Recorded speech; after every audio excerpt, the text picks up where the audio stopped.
Good morning, everybody. Today is Sunday, November 10th. You are live with Bob Phibbs, the retail doc.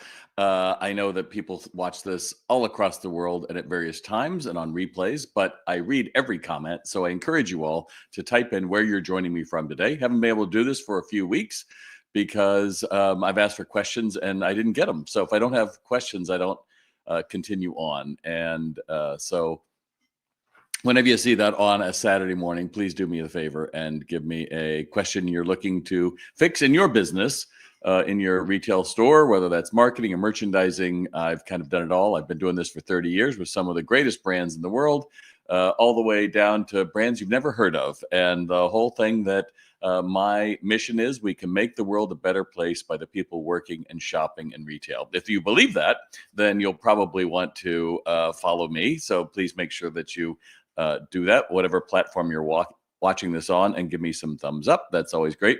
And also, just for your Facebook buddies, just remember there is a place on my Facebook page that you can give me a review. I would appreciate a 5-star review because the algorithm looks at all that stuff. I have several questions here, and I'll probably stop and talk about some different things along the way. But if you have questions while I'm live, please do me a favor and type it in there below. I know using StreamYard, you have to allow that it will use your information because everything is about privacy these days. So let's see what we got. Jackie Schlitz says, what are your thoughts on the port charges returning? I'm not sure what that question is. The port charges returning, my thoughts are the returning. I am pretty agnostic on these things. We've all come through a week where let's face it, there was a major change in America's direction, and there's a lot of people that are celebrating, and other people are very upset about it. I just say, look, what you do with your business is manage the customer. You get another chance to start over with your customer. And honestly, I just don't have patience for fear and what if and all that other stuff. I am much more of be in the moment, release it, and you're free. If you want to be stuck in the past or you want to fear about the future, I think you're going to have a tough time. I'm just saying. So there you go. David McCord says, do you have any success with using technology such as QR codes on displays that show product videos or recipes using the product, so forth and so on? Or do customers not engage with it for the most part? David, I don't care if just one person engages with it. I'm happy. It's that simple. We just finished the retail refresh, and one of the units we did was talking about things to do with QR codes, as a matter of fact. And one of the things that you can do so easily is by having that QR code anywhere in your window that somebody can see one thing. We don't want to see everything, but one item, that would be great.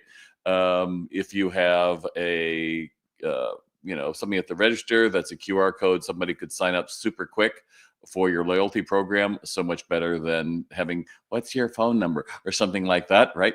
And there's a brand over in China called Alibaba, and they have a amazing network of stores. Okay, so one of the biggest is a grocery store, and one of the things that's most interesting is they have a QR code on their I think it was talking to Michael Zakor on my podcast, and they have a QR code on their the spidery crabs, long crabs. I don't know. I don't need them, but they're way up in the north, cold waters and all that stuff. World's Deadliest Catch, that's the show. Anyway, if you scan that, you can find out where it was caught, the boat it was, the time it was. You can order it to be ready for you as you check out.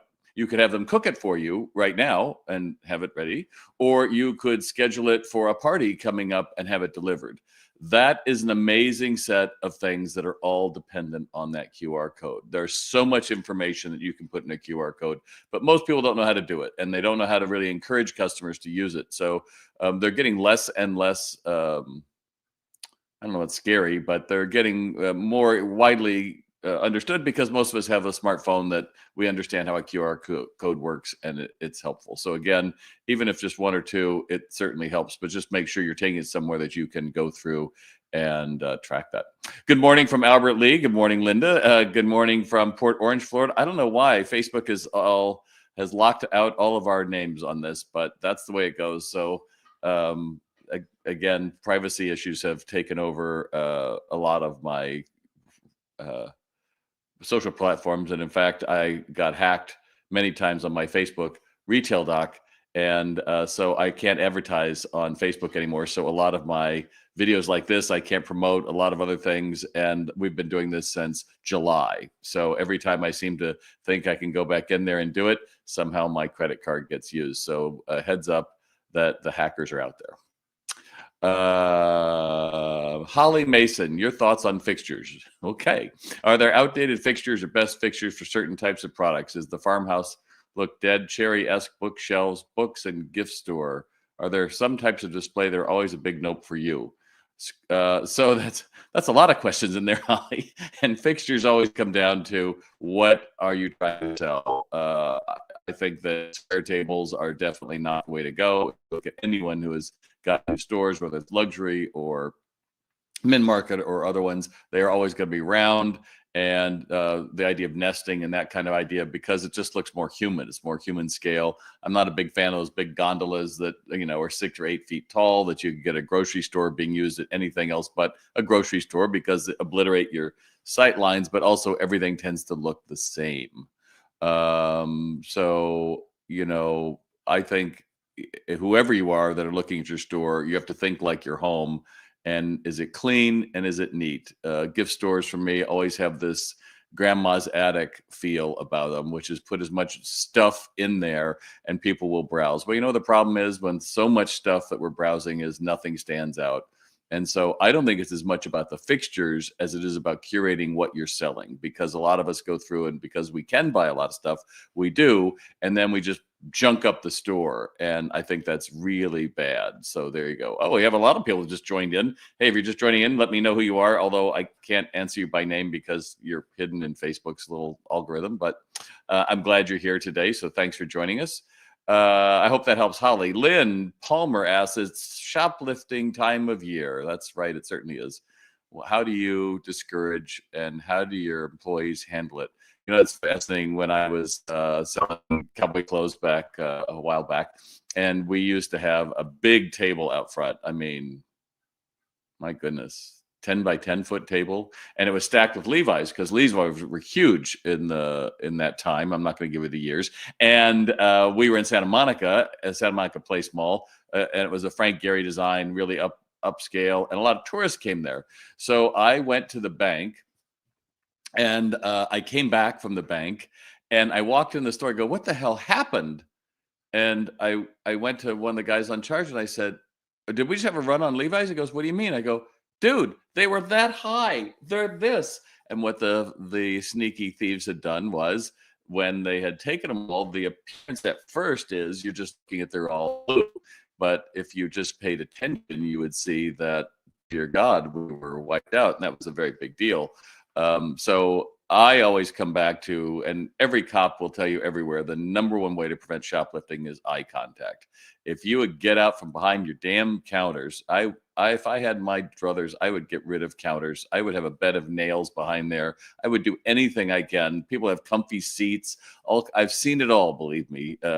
And the idea that, come to the counter and please talk to me is just done. If you want to stop shoplifting, you make sure your crew goes out from behind the counter, they stop everything, and they look for the color of the person's eye. When you do that, they pretty much said, I know you, I know you're here. And most shoplifters would go somewhere else for the simple reason that there's plenty of other places don't give a darn. They're working on a store that should be working on 8 people is working on 2. So they're sort of frazzled. They can't tell what's going on. And that's a recipe for shoplifting. A few things else you can look at. And yes, we've heard them all, but those booster boxes you might have heard about, they're still popular. It looks like it's a gift, and it actually is a whole. I think those are kind of hard to find, because frankly, it's going to be a baby stroller or something where if you're wrong, you're really going to be in trouble. But somebody repeatedly entering and exiting without purchasing, that's a big sign, because they're kind of casing you. And know what your displays are and what should be there at all times. If you have to, you can take a picture, but alert crews is what matters. And the challenge we run into is that a crew that gives a darn is going to be really upset about shoplifting, and a crew that doesn't care is like, whatever, it's not my money. That rich business owner is going to pay for it, and that's usually not the case. If you love what I'm saying, give me a thumbs up. In fact, put in the comments, yes, or let me know that you are enjoying this. We're 10 minutes in, and I probably have another 10 minutes to go. So keep me company, would you? All right. David asks, if I had to trim payroll, is it best to eliminate a full-time person or cut everybody's hours back and keep everyone? That is playing with fire, David. The only thing I would say, if you consider the whole idea of cutting everybody's hours back, you would have to have a private conversation with each one of them and tell them you're thinking about doing this, and then go forward. I think it's a dangerous game to play when you say that, because now you've not impacted one person, you could potentially be impacting 6 or 7. And at that point, they go, is this a viable place for me to continue working? And that's never a good thing. Never a good thing. So my example, I think what I've just answered you is I would have to eliminate one person and move on. And by the same token, the point is that sales are down, and I've told this story before. I'm going to try to tell more stories when I'm on these instead of just answer your questions. So when I'm in Porto, Portugal, and I'm done at the QSP convention, it was amazing in Porto, and we go to this fabulous Taylor port wine, the winery, and the tour guide tells us this story that the CEO meets with their biggest client, their main client, one year, and the client says, well, we're not going to pay that. You've got to cut your price by 20%, or we're not going to buy any. And the CEO looked at him in the eye and said, well, we're not going to sell to you then. And so he finishes the meeting and he comes out, gets the whole crew together, everybody in the vineyards and in the whatever, where they store all the port. And he calls them all together and he says, I want you to let you know, our big customer came in and demanded we lower our prices, and I didn't. Now I have a choice if I could either cut our staff and we could try to make through, or I need each one of you to do 110% better, and we're gonna prove our right that we're about quality. And he goes, and you know what? Our sales maintained, and what's even better? 2 years later, those people came back and bought all that they used to do, and then more, because we had integrity. So I think that conversation is good for everybody, is to understand that if you do have to let someone go, then it's an opportunity to say, so we need to get more out of the store so we all can be living a better life. And then you do something like get my online retail sales training program, Sales RX, which now has an AI generator role play that exactly what people are learning and how they're going to learn it. And then you're going to be able to make sure that they're actually able to deliver a great customer service, instead of waiting for someone to come in and go, do you have a black pen with like silver writing on it that clicks? Because that's basically what most of us have done. We have so gilded up with a customer. You expect the customer to come in like it's Amazon. I'm looking for this one thing. That's not why they're coming in your store. They're coming in to discover something new. They're coming into your store to find something different, to be surprised and be engaged. And they want a more human experience. The more AI gets out there in the world, and we talk about it, and we talk about algorithms and social media and people giving it up and not reading a lot of things, they want a human experience, right or wrong, whether it's better or worse. They want to experience humanity. So if you're going to go through and have to get rid of people, then the corollary to that is you have to talk to your crew about how we all have to step up. Would you agree? If you agree with me, give me a thumbs up. Let me know you're out there. That always makes it better. All right. And welcome from Mexico, whoever you are. And upstate New York, Facebook user at 9/11. All right, great. Alice Bacon says, what do you see as the outlook for 2025 for North American small retailers, given the incoming administration's ties to Amazon and other large corporations, asking from Canada, not trying to stir things up? Well, Alice, I am a big believer we're about as successful as we make our minds up to be. And if you follow me, I don't have patience for whiners. I don't have patience for telling me the deck is stacked against them, that any number of things. Work is hard. It's work. I get up here, I start in my office every day at 7. I'm here till 5 every day, unless I'm going to Minnesota, which I'm going to Tower, Minnesota this week to work with a casino up there, which is going to be very exciting. They're talking about merchandising, but that's it. That's the job. And I'm here on a weekend. And if people call me, I am picking up the phone and I'm answering. That's the job. If you want to be in business, then you're going to say, okay, no excuses. We screwed up. I lost that account. Is there another way I can do it? If I missed that deadline, how are we going to do it? But the goal is you're not wedded in the past. Oh, it was so great the last few years. Oh, and everything changed. Oh, and prices went up. It's so hard to get billed. Oh, let me get on my chat and tell everybody how it sucks to be me. And we waddle in it. I'm tired of the waddlers. That's a word, I think. I want people who say, okay, I get it. The last 3 years, we had big increases, and a lot of that was due to not selling more products, but for vendor increases in prices. If you think prices are going to go down, I think you're sorely mistaken. We lost 5 million people who work in the United States.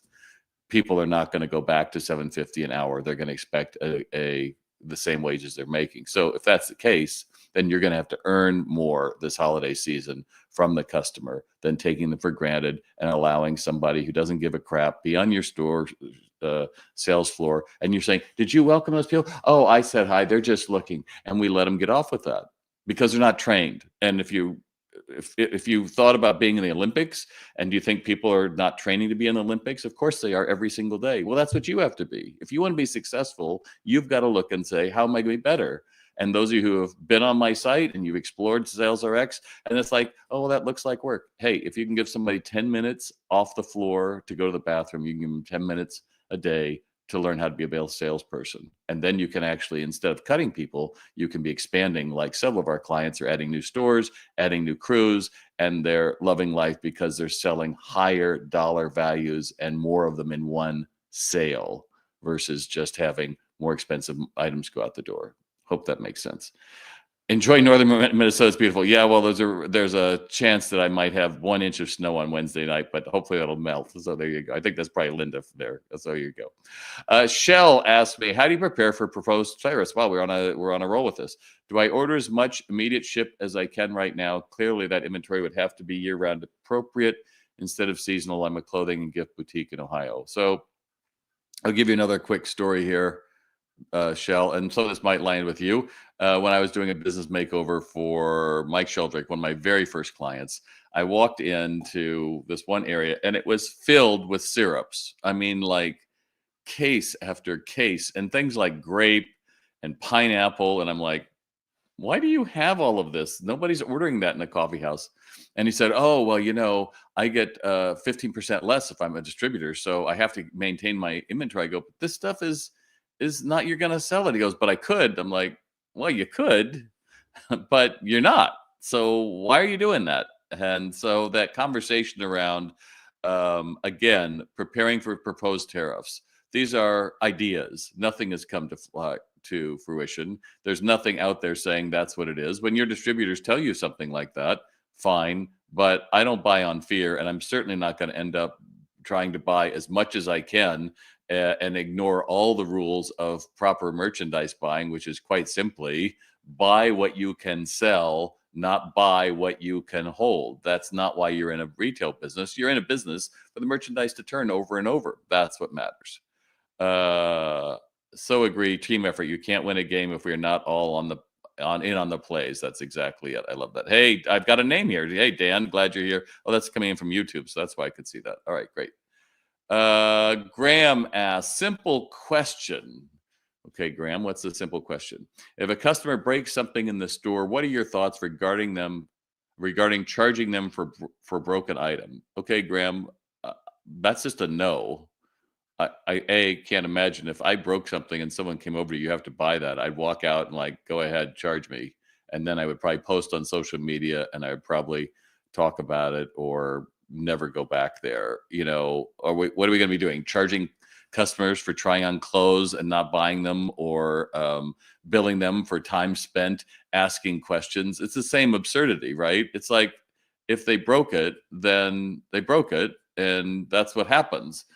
But I think that idea is just wrong. And, if you're that particular and you're that against the wall, I don't think that helps you make any friends. I hope that helps. Yeah. Thank you. No. All right. That's good. In fact, I'm just gonna. This is what all I'm seeing is I just have Facebook user. So I apologize. There must be some other upgrade that I can do to try to get around that next time we do one of these. We'll try to do one again in December, by the way, after Small Business Saturday and Black Friday and all that.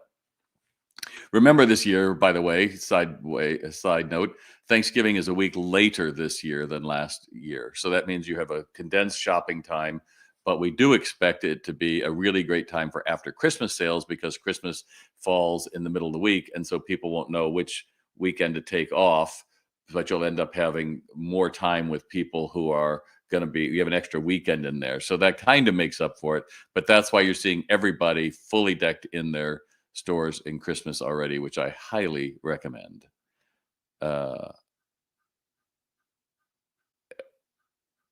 Yes, I love there, Stacy. There, if it was an accident, if we treat customers as if it's in our own home, exactly. Was that what you would do in your own home? Some people I would. I don't know. Get out the little stripe. I can charge you on that. All right, great. I've got three more to go. Nancy says, "What are some unconventional merchandising or marketing techniques you found to be successful?" Showing up in places where people don't expect. And again, you didn't say it had to be retail. So the one that comes to mind was on election day, Calm, which is a meditation app, had an ad running everywhere. And it was just, here is 30 seconds of silence. As you just see it. And there's no music or anything else. It's just 30 seconds of silence.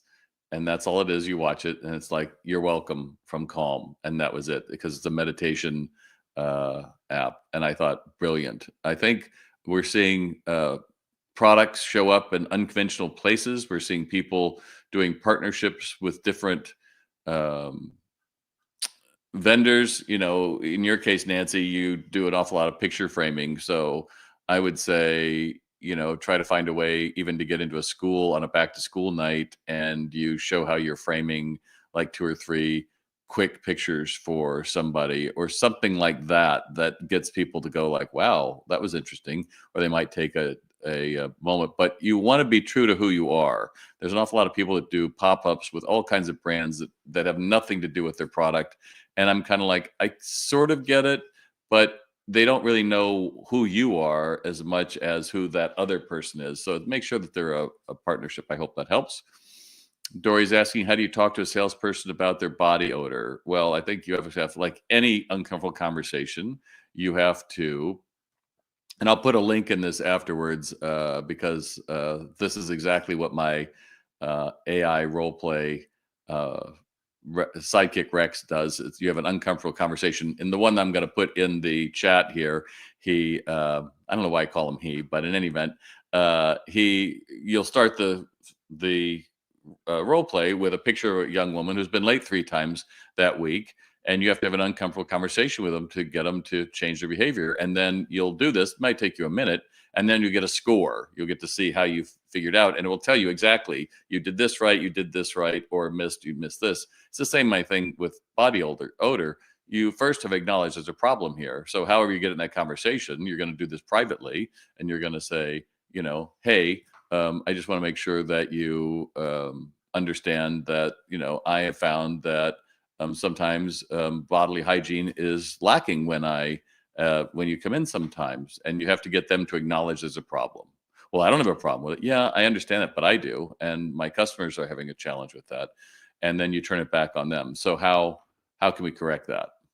And then I'd say, oh, well, you know, I work out at the gym and sometimes I don't take a shower. And you go, oh, great. Well, then you have to take a shower. I've had other people say, I keep a stick, you know, band, deodorant or something in the back room, and you can use that kind of mask. That's not the point. The point is they need to make sure that they see the issue. And this doesn't have to be a long thing. And I wouldn't, you know, be worried about it if it was, if you're going to be too soon. I'd much rather do this in a new employee sooner than later. But that brings me to the other point for all of you, which is you put in your job description as one of the most basic things, maintains personal hygiene so as not to be offensive to customers or other associates. When you have that, you can just point to that and say, yeah, this is in violation of that. When you don't have that, you haven't set any expectations. And so it's a really hard one. Bob Rodriguez says, I'm sure you've toured a lot of stores. Here's Have you ever seen a display that was so organized and bad that you told the manager in how to make improvements on your off time without them even knowing you? No, I wouldn't know that. And you sent a picture, and you can all see the picture. It's in the questions there down below. It says sweet savings, but this display is very busy. And the trouble I have with this, Bob, is I don't notice the product as much as it's so generic. Sweet savings. You've got cheap prices on it. What's the top gonna say? Isn't it like um, who wants chocolate would be a better sign than sweet savings would be my suggestion, because it's very busy. You got a lot of bows and or but the no one's buying chocolate because it's on sale. It's because it's chocolate. That's what you have to remind yourself. And that brings me to the end of my parts. Let's see if we have any questions here. You mentioned phone answering machines. Is there an answer? Um, Well, they're all, I mean, you can do a million of them with the phone answering machines.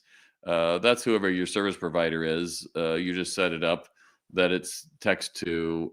Podium does it. There's several other vendors you can do, but they're all going to be AI generated, because it's just listening to it and then it's transcribing it. And then you want it to text you with it. That's what makes the difference. I was talking to somebody here on Facebook the other day, and they said, "Oh, we just answered the phone." And it's like, "Great. What do you do after hours?"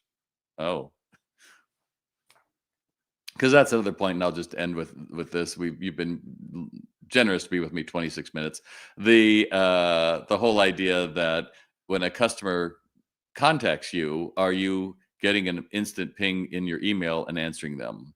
Or are you waiting? Like, I've had a couple experiences this week where it's 3 or 4 days later, and then it's like, oh, we value every interaction, and it's some stupid like auto reply that you get 4 or 5 days later. I'm just telling you, we understand those things, and they say we don't need your business. And if that's you, just understand that instead of looking at, oh my God, tariffs, oh my God, who's getting in, who got out, what happened, oh my gosh, what's going on, and with Brittany, what's going on with, right? Instead of worrying about a bunch of crap, just understand your job is to make a customer's day. If you do that, they will beat a line back to your store. If you don't do that, then they're going to go to somebody else, and the blame game starts. And if you want to blame somebody, just look in the mirror, because a lot of times we are just not creating our own universe. We are about as happy as we make our minds up to be. I wish that for you today. And if you've enjoyed this, please share it with your friends. And I will see you another time. I'm Bob Phibbs, the Retail Doc. Thanks for joining me.